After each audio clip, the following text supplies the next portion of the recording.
To the House of Commons in London, where Prime Minister Boris Johnson is set for his weekly grilling in Parliament. It's the first time he's taking questions from MPs since announcing his resignation last Thursday. Let's listen in. I thank my honourable friend, and he's a great champion for Aberconwy, and I much enjoyed the Penderyn whiskey that we sampled together. Mr. Speaker, I ignored the revolver, as some of you may have noticed. We are committed to uniting and levelling up the UK, and as for the second round of the Levelling Up Fund announcements, it will be coming, Mr. Speaker, this autumn. We now come to the Leader of the Opposition, Keir Starmer. Mr. Speaker, may I join the Prime Minister in his comments about the former Prime Minister of Japan, a deeply shocking moment, and of course his comments about genocide. Mr. Speaker, may I welcome the new Cabinet to their places. We have a new Chancellor who accepted a job from the Prime Minister on Wednesday afternoon and then told him to quit on Thursday morning. A new Northern Ireland Secretary who once asked if you need a passport to get to Derry.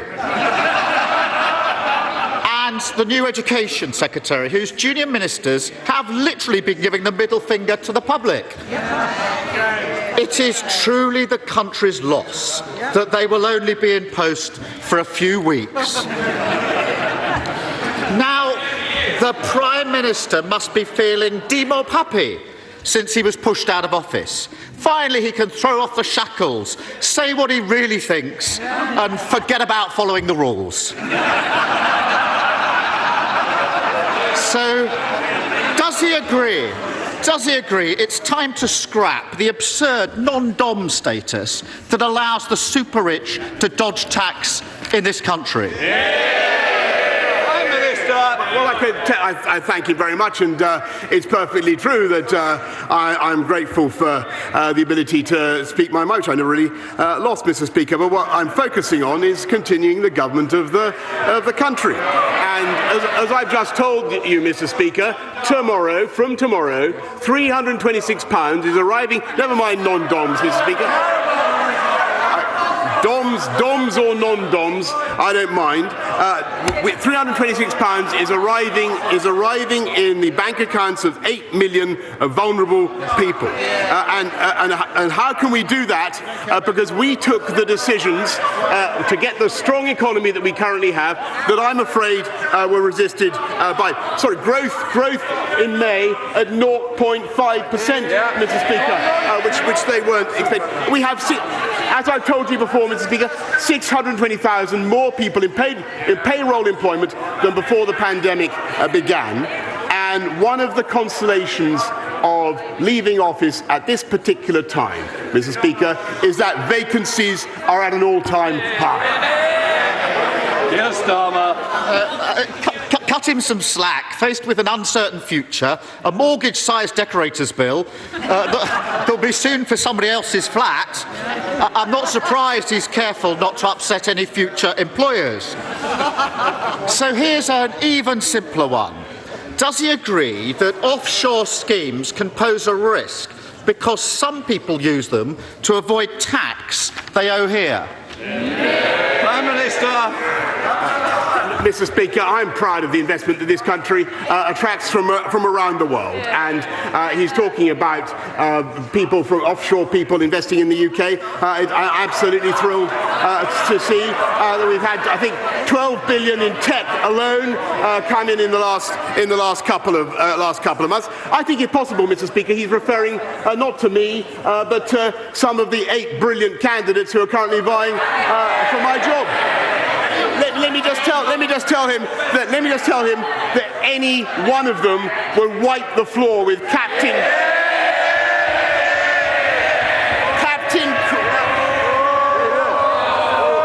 wipe the floor.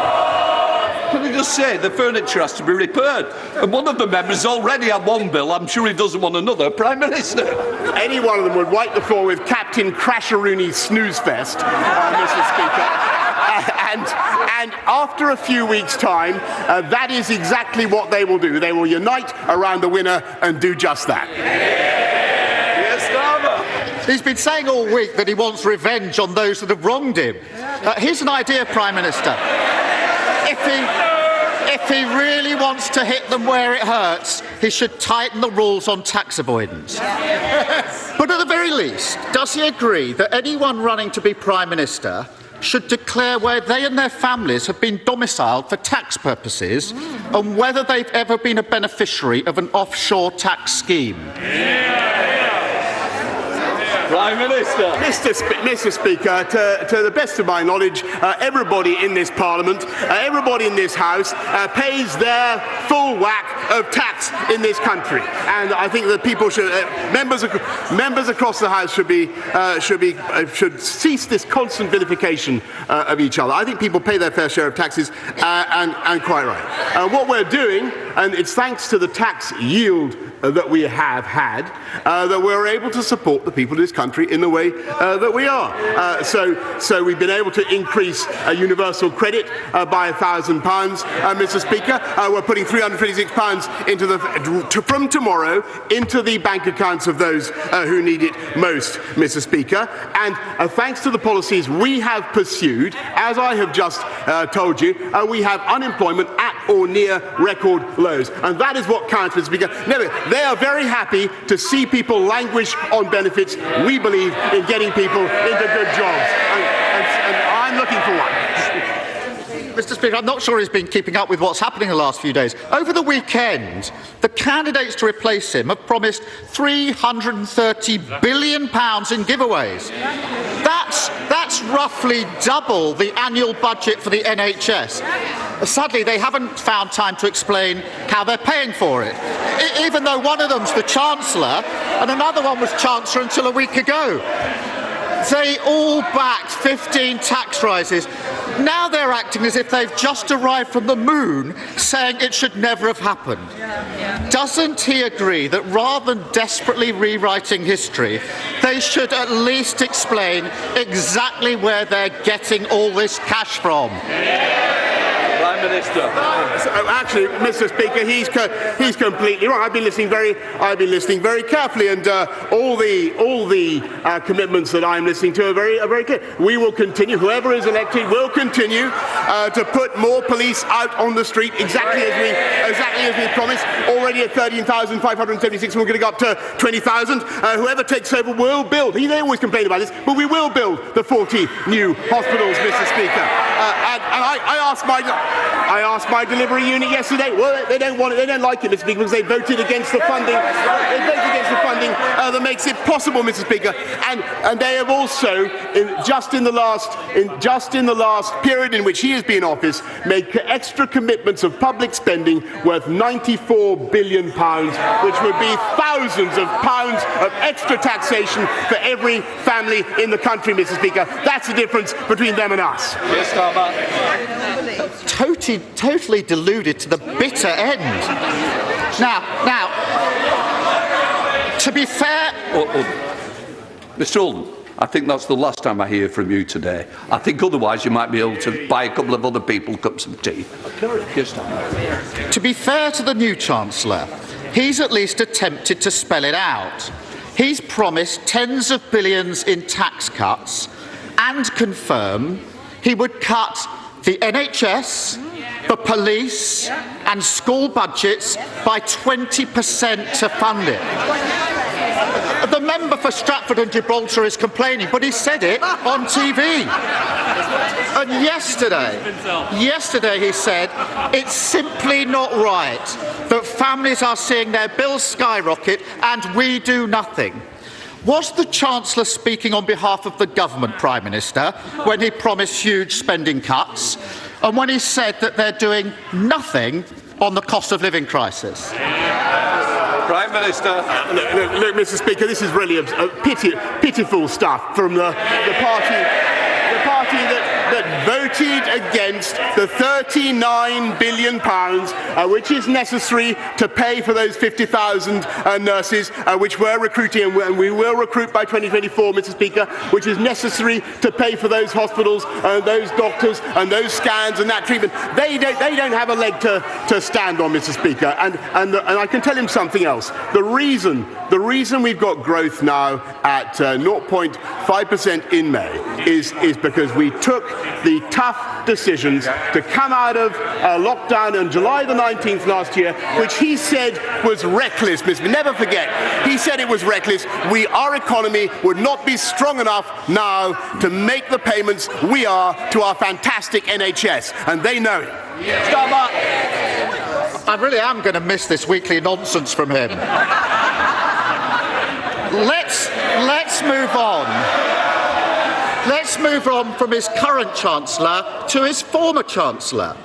Last week he resigned, accusing the Prime Minister of not conducting government properly, competently or seriously.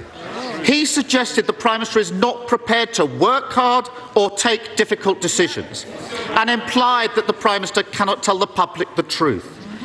Yesterday, he claimed his big plan is to rebuild the economy. Now, even the Prime Minister must be impressed by that Johnsonian brass-neckery.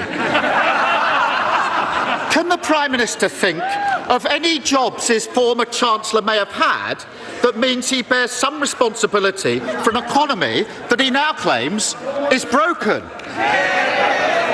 Prime Minister.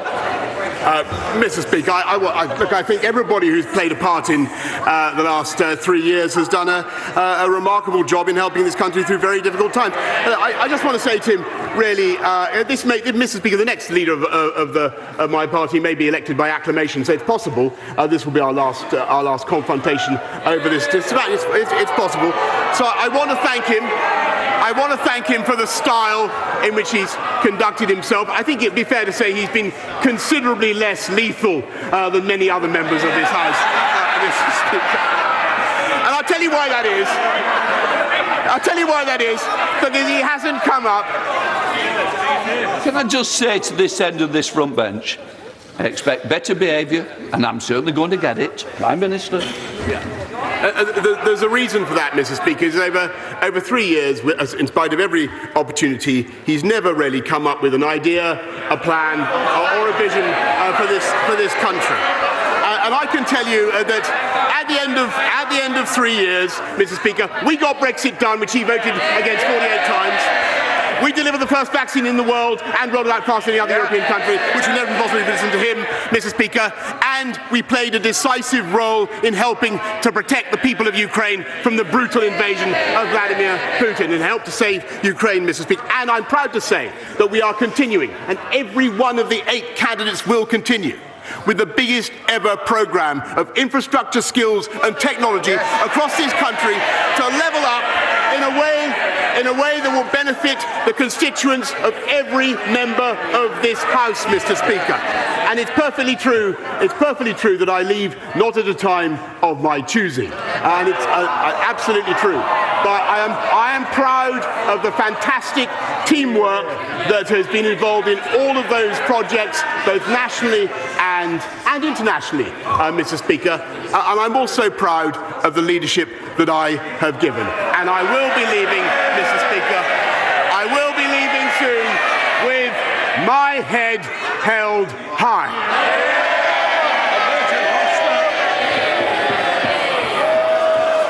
The convicted double-child rapist and murderer Colin Pitchfork was granted parole last year by the Independent Parole Board in the face of enormous opposition from whistleblowers and my South Leicestershire constituents. Only 2 months after he was released, he was recalled to prison for having breached his licence conditions. He has another parole board hearing scheduled for September. Prime Minister, you and I have communicated about this matter on numerous occasions, and you've assured me that you would do everything in your power to deal with this situation. Can you confirm, before you leave office, that your government will make all the necessary submissions that it can make lawfully to the Independent Parole Board to make sure that this dangerous man is kept behind bars? Prime Minister. My honourable friend for his campaign. Our thoughts, of course, with the victims of Pitchfork, Lydia and Dawn's friends and family. And, Mr. Speaker, I can tell the House that my right honourable friend, the Deputy Prime Minister, will be submitting his views on the Pitchfork case to the Parole Board before his hearing, and there is also, as the House will know, a root and branch review of the parole system currently underway, which includes plans for greater ministerial oversight for the most serious offenders, and we'll be bringing that forward as soon as parliamentary time allows. We now come to the Leader of the SNP, Ian Blackford. Thank you, Mr. Speaker. And can I associate myself with the remarks of the Prime Minister in the murder of Shinzo Abe, a dreadful event that took place last weekend? Can I also thank you, Mr. Speaker, for hosting last night the charity Remembering Srebrenica? We should all take time this week, on the 27th anniversary of the genocide that took place there, to think of the circumstances and the shame that we were not able to step in and stop the murder of so many innocent boys and men and the rape of so many women, and that we must learn the lessons from that. And of course at this time we think very much of those in Ukraine that are facing a war criminal, and make sure that those responsible are ultimately held to account for crimes against humanity. Mr. Speaker, the Tory leadership contest is quickly descending into a toxic race to the right, and it's clear that whoever wins that race, Scotland loses. The former Chancellor has pledged to govern like Margaret Thatcher. The current Chancellor is threatening 20% cuts to the NHS and public services. And they're all trying to outdo each other on an extreme Brexit, costing the economy billions. Is the real reason that the Prime Minister won't endorse any of these awful candidates because whoever becomes the next Tory leader will make Genghis Khan look like a moderate? Prime Minister.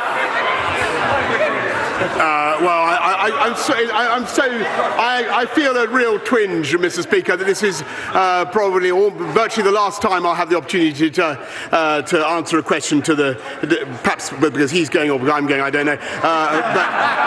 Mr. Speaker, all I would say to him is that I think that the next leader of my party will want to make sure that we do everything we can to work with the Scottish Government in the way that I've been able to do and I'm proud to have done over the last few years to protect and secure our union. And my strong view, Mr. Speaker, having listened to him very carefully for years and years now, is that we are much, much better together. Ian Blackford. I can say with all sincerity, I hope whoever is the next Tory leader will be as popular in Scotland as he has been. Because for people in Scotland, Westminster has never looked so out of touch. We've got right-wing Tory contenders prioritising tax cuts for the rich and a zombie UK government failing to tackle the cost of living crisis. Whilst the Tories are busy tearing lumpouts of each other, money-saving expert Martin Lewis has warned the energy price cap could soon rise by a sickening 65% in October to £3,244 a year. After a decade of Tory cuts and Brexit price rises, it will mean many families simply can't afford to put food on the table and heat their homes. Scotland literally can't afford the cost of living with Westminster. Does the Prime Minister not get that people in Scotland don't just want rid of him, they want rid of the whole rotten Westminster system? Prime Minister. Mr. Speaker, I think that's not what is actually happening in this country, is that we're using the fiscal firepower that we built up to cut taxes for working people, cut taxes for those on low incomes, and you saw that last week in the average of £330 tax cut on national insurance. We're increasing support for those vulnerable households from tomorrow, another £326 going in. And Mr. Speaker, it's thanks to our union that we were able to deliver the furlough scheme, which helped the entire country, and to make the massive transfers that boost the whole of the UK economy. And I think that the last thing the people of Scotland need now, the last thing they need is more constitutional wrangling when we need to fix the economy. Mary Robinson. Thank you, Mr. Speaker. After securing almost £14 million in my town's fund bid for Cheadle, I was delighted last week to get the green light for our new Cheadle rail station. And £4 million for our state-of-the-art eco-business park. I've had tremendous support from the Cheadle Towns Board and local community, who understand how important it is to have connected towns and villages, bringing investment and high-tech jobs to our area. I'm ambitious for Cheadle, and now want to secure the redoubling of the Mid-Cheshire Line and the extension of Metrolink through my constituency. Will my right honourable friend join me in thanking the Towns Board and Station Working Group for their support, and agree with me that improving connectivity is key to economic growth and the future of our levelling up? Well, Mr. Speaker, it's thanks to the massive exertions of this government in levelling up with the £650 billion investment in infrastructure that we're having got a new railway station in Cheadle, for instance, Mr. Speaker. And I know that the bids that my honourable friend has just mentioned are now being actively studied by the Department for Transport, and she should feed in more to them. Stephen Barrett. Thank you. In a recent opinion poll conducted by Lucid Talk for Queen's University, only 5% of the people of Northern Ireland expressed any trust whatsoever in this government. So as the Prime Minister prepares to leave office shortly, will he apologise for his legacy in Northern Ireland, in which power sharing has collapsed, the Good Friday Agreement has been undermined, an unwanted protocol bill is being imposed upon the people and businesses of Northern Ireland, and Anglo-Irish relations are in their worst state for 40 years? Prime Minister. Well, Mr. Speaker, because actually what we've got, and I know that every single one of the candidates will want to deliver this, is a bill to fix the problem of the protocol, and I accept that there is a problem, and I hope that the whole House will support it. Jacob Young. Thank you, Mr. Speaker, and as this is probably the last time I'll get to address the Prime Minister at this dispatch box, can I say on behalf of the people of Redcar and Cleveland how grateful we are for the support that he's given us and for delivering on the will of 17.4 million people in taking us out of the EU. Can I ask the Prime Minister, is he as optimistic as I am about our future as a free and independent nation? Jacob, I mean, my honourable friend, if anything, I think I'm even more optimistic. And my only anxiety, we all know that people think that this will be. There are people around the world who hope that this will be the end of Brexit, and I can see them all. Oh, look at them! Did you notice? That's them. They're wrong, Mr. Speaker, and we're going to show that they're wrong. We now come to Martin Day. Mr. Speaker, if the UK truly is a voluntary union of equal nations, there must be a democratic way for any of those member nations to withdraw from it. By what right does the PM think the role of the UK government is to decide whether to respect a mandate given by the people of Scotland to their government and endorsed by their Parliament? Prime Minister. Mr. Speaker, as I continually advise the members of the Scottish National Party, or Nationalist Party I should say, they should look at what is happening in educational standards in Scotland, which they are responsible for, instead of endlessly asking for a repeat of a constitutional event that we had in 2014. We had a vote, Mr. Speaker, they lost. Catherine Fletcher.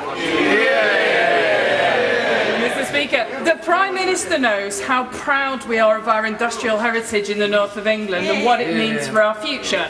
So last Friday it was a joy to be on the banks of the Ribble with the Friends of the Old Tram Bridge, a group that are asking for this historic piece of industrial architecture that crosses the Ribble to be reopened.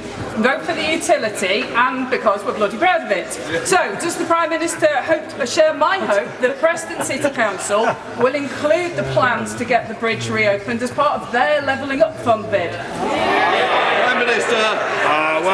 Mr. Speaker, I think it's probably fair to say that I'm responsible for building more river crossings than anybody else in this house, including and bridges, including Suggett's Lane crossing, Mr. Speaker, which I delivered for my honourable friend. I think at this stage in my political career, I could not, in all honesty, promise that I can deliver this bridge, Mr. Speaker. But I think that she has 8 people to whom she.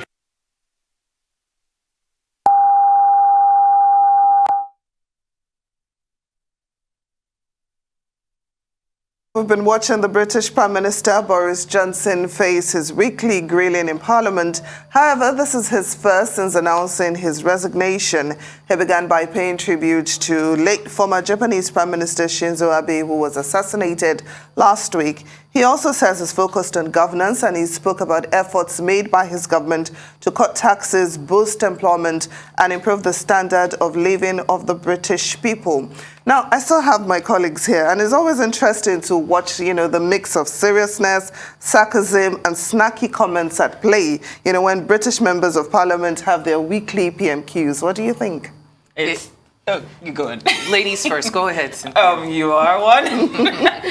That's honestly the highlight for me, But of course, it's significant that after today, the Prime Minister will have just one more head-to-head with Sir Starmer before Parliament's summer recess, and his expected departure from number 10 come September. I think that's really the highlight, what you pointed out. Calling each other names and everything, but still getting the point across.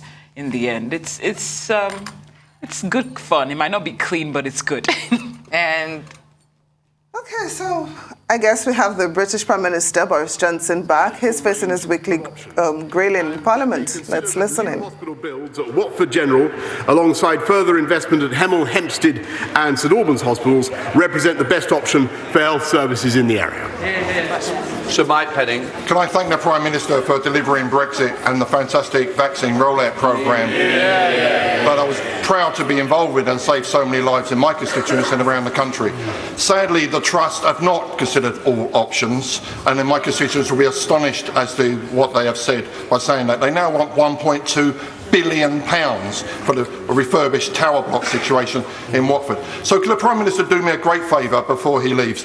Can he put a little note in the drawer of number 10, so when the new incumbent comes in to say Penning needs a new hospital and a greenfield site? Well, Mr. Speaker, I can tell him that I will assure he gets a meeting with the relevant minister to discuss his proposals. John Trickett. Thank you, sir. We now know that every ambulance service in the whole country is in a critical state. But last week, well before the current national heatwave emergency, my constituent, Mrs. Meacham, died following waiting for hours for an ambulance in an excruciating and prolonged delay. Her daughter tells me that the family tragedy wasn't caused by the staff, but by cutbacks by this government. But in any event, without immediate and drastic action, we cannot be sure that there won't be many more Mrs. Meachams. Does the PM accept we now are living through an emergency health crisis? And given the disastrous state he's leaving the NHS in, why is he still in Downing Street? Mr. Speaker, the NHS now has a record. He talks about staffing levels. The NHS now has a record number of people working in it. 10,900 more nurses this year than there were last year. 6,000 more doctors. And on ambulances, and he's right, it's absolutely critical. The crucial thing is to help the hospital staff to move patients through the system. And too often, I'm afraid, it is impossible because a proportion of the patients, sadly, are in a delayed discharge, and that is making life very, very difficult for the ambulances as they come up to hospital. But that is why it is so crucial that this government, in addition to everything else we've done, Mr. Speaker, is fixing social care and helping patients out of hospital. And that's why we put in the £39 billion, Mr. Speaker, which unfortunately his party voted against. Thank you, Mr. Speaker. Can I thank the Prime Minister for all he's done to help level up Stoke-on-Trent?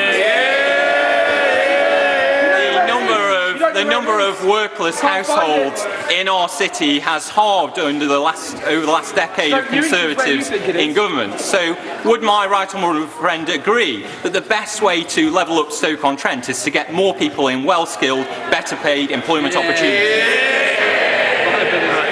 I think he's absolutely right, and the right honourable gentleman knows a lot more about Stoke Newington than he knows about.